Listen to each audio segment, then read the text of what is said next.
Muy buen día, amantes de la literatura y del pensamiento. Y hoy vamos a platicar muy poco y, digamos, en un inicio del nacimiento de los Estados Unidos de Norteamérica.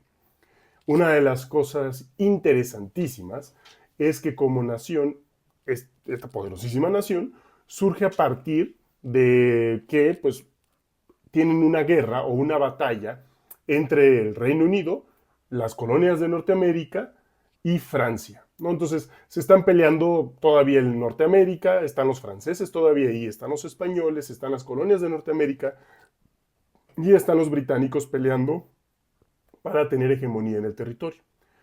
Los franceses pierden esta batalla en frente de los británicos y de los norteamericanos, de los colonos de estas 13 colonias. Y esto lo que produce en contraposición es que los mismos colonos de Norteamérica se empiezan a ganar una mala reputación relativamente con los británicos.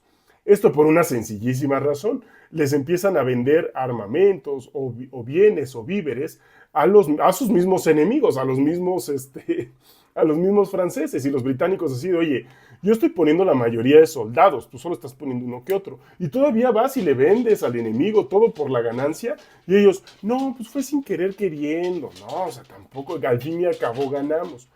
Porque si hay una cosa que ha marcado la historia de Estados Unidos o a partir de las 13 colonias de Norteamérica, era esta búsqueda de la ganancia y del comercio a como diera lugar. Tan es así que pues sube al poder, o estaba en el poder en aquel entonces en el Reino Unido, Jorge III. Jorge III era hijo de Federico, pero Federico muere Federico no alcanza a subir al trono y quien recibe el Reino Unido o esta Gran Bretaña con las colonias es Jorge III. Él quiere ser más o menos igual de eficiente y malévolo como su abuelo y su bisabuelo, pero vaya, él sí era relativamente buena persona y esto sí habla bien de Jorge III. Por tanto, no solo era buena persona, sino que no podía ser tan salvaje y tan cruel porque estaba muy limitado por el parlamento de la época. Y el parlamento pues lo tenía con las manos atadas. Pero en su mente, si no voy a poder ser un monarca absoluto, como en ese momento estaban los monarcas absolutos en Francia y en los demás países europeos, pues voy a ser un monarca absoluto con las 13 colonias de Norteamérica.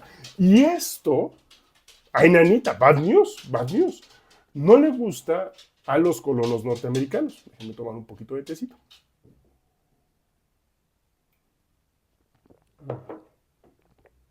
No solo no le gusta a los colonos norteamericanos, sino que lo ven como una afrenta. ¿Por qué vienes tú a imponerme leyes y a imponerme impuestos sin tener una asamblea local de las colonias en donde nosotros aceptemos o negociemos los impuestos?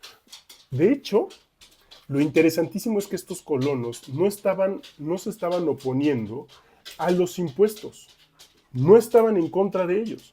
Ellos sí querían, o una gran parte todavía conservadora, quería seguir perteneciendo al Imperio Británico. Lo que no querían era que no se les consultara.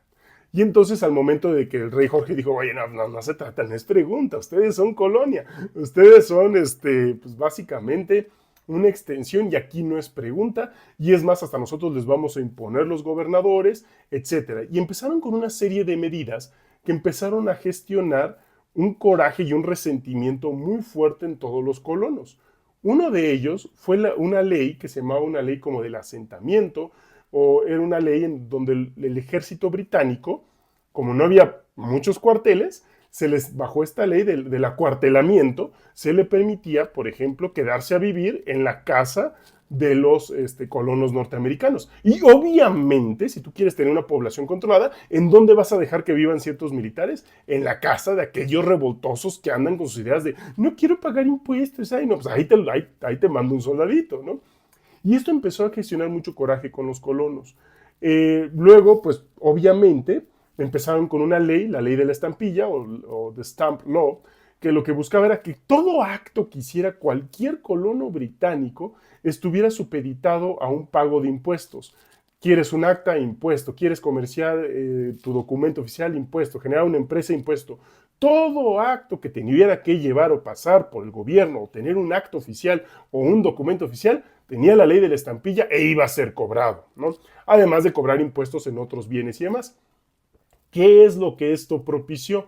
Lo que propició pues, absolutamente fue el mercado negro, ¿no? Entonces, ¿qué es lo que empezaron a hacer? Comerciar a las espaldas del Reino Unido.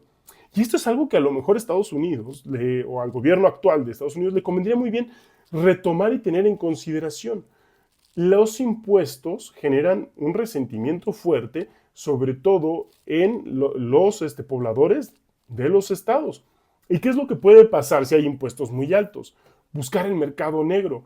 Es poco probable, pienso, que vayamos a dejar de tener mercancías de China. Lo que va a ser bien factible es que empiecen a llegar por mercado negro o sin pagar impuestos o todos estos aranceles absurdos que pues, ahorita estamos viviendo. Y entonces pues va a ser bien complicado porque ¿cómo vas a poder controlar cuando hay tanta necesidad y demás? Y cuando a lo mejor también hay ciudadanos norteamericanos que tienen un excedente de bienes que antes se vendían en Estados Unidos, o por ejemplo de cosechas como la soya o el sorgo, que son cosechas que van directamente a ese enorme mercado como es el chino. Ahora, ¿qué van a hacer con todo eso? Pues hay de dos, o intentar venderlas con ese impuesto exorbitante, o como hicieron sus padres fundadores de las 13 colonias de Norteamérica, empezar con el contrabando. Vamos a ver que esto es importante, porque tarde que temprano, si se les impide el comercio, no estaremos ahorillando, no se estará orillando una guerra civil interna por el cobro de impuestos exorbitantes en América del Norte.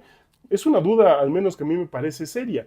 ¿Qué hacen tantas películas los norteamericanos de guerras civiles y demás? Y si nos vamos a su historia, ¿qué es lo que realmente gestionó una guerra civil o que se quisieran separar, por ejemplo, de Inglaterra?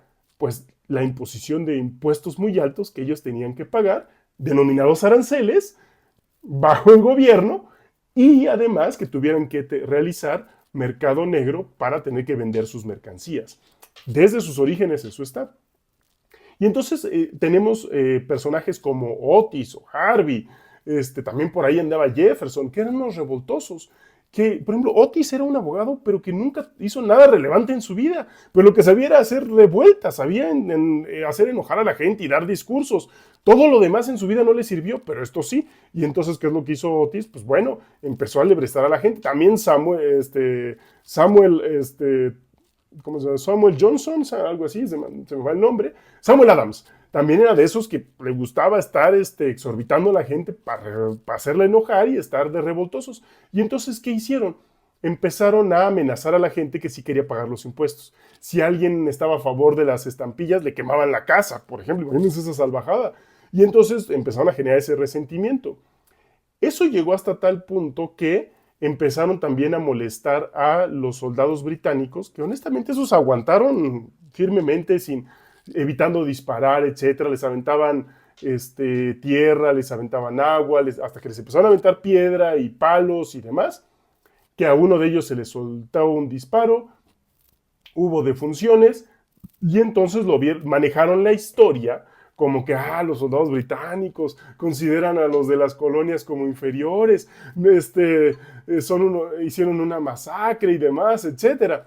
Y entonces se le empezó a salir el control a el rey Jorge III en sus colonias. Porque entonces empezaron a tener estas colonias convenciones a escondidas para poder determinar qué iban a hacer.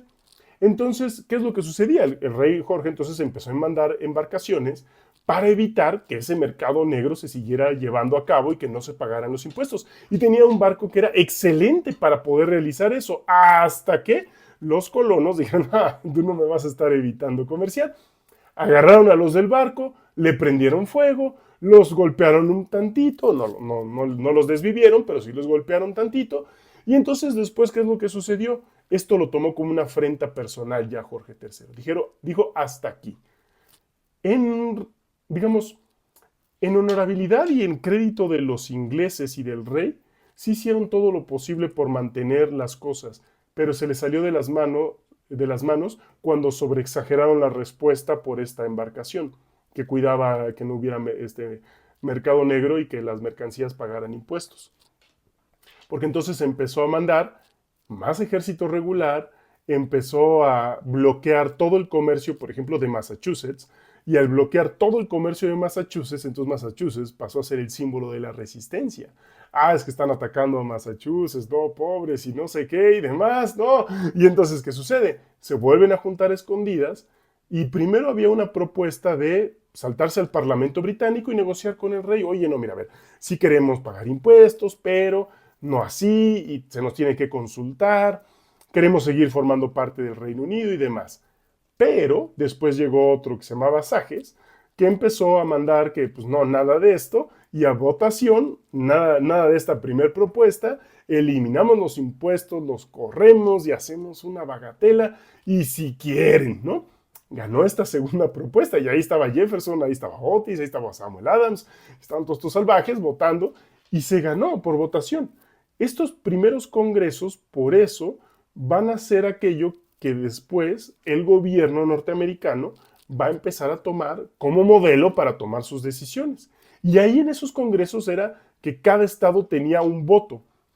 Para que los estados más pequeños y con menos población no se salieran, aceptaron los estados más grandes y con más población que todos tuvieran un voto o igualdad de voto. Ya después habría otras las modificaciones que hoy en día conocemos, pero por eso en estos congresos, esta forma de organizarse para votar fue lo que es la incipiente o la naciente democracia norteamericana. Vamos a dejarle hasta aquí. Después veremos qué pasa con esta revolución que se empezó a iniciar y gestar en estos votantes que decidieron simplemente decirle al rey Jorge, nanáis, adiós impuestos, adiós todo, no pagamos nada y vamos a darle cranky a los soldados que estaban en las colonias norteamericanas, ¿no? Entonces, que pasen un excelente día y pues nos vemos a la siguiente.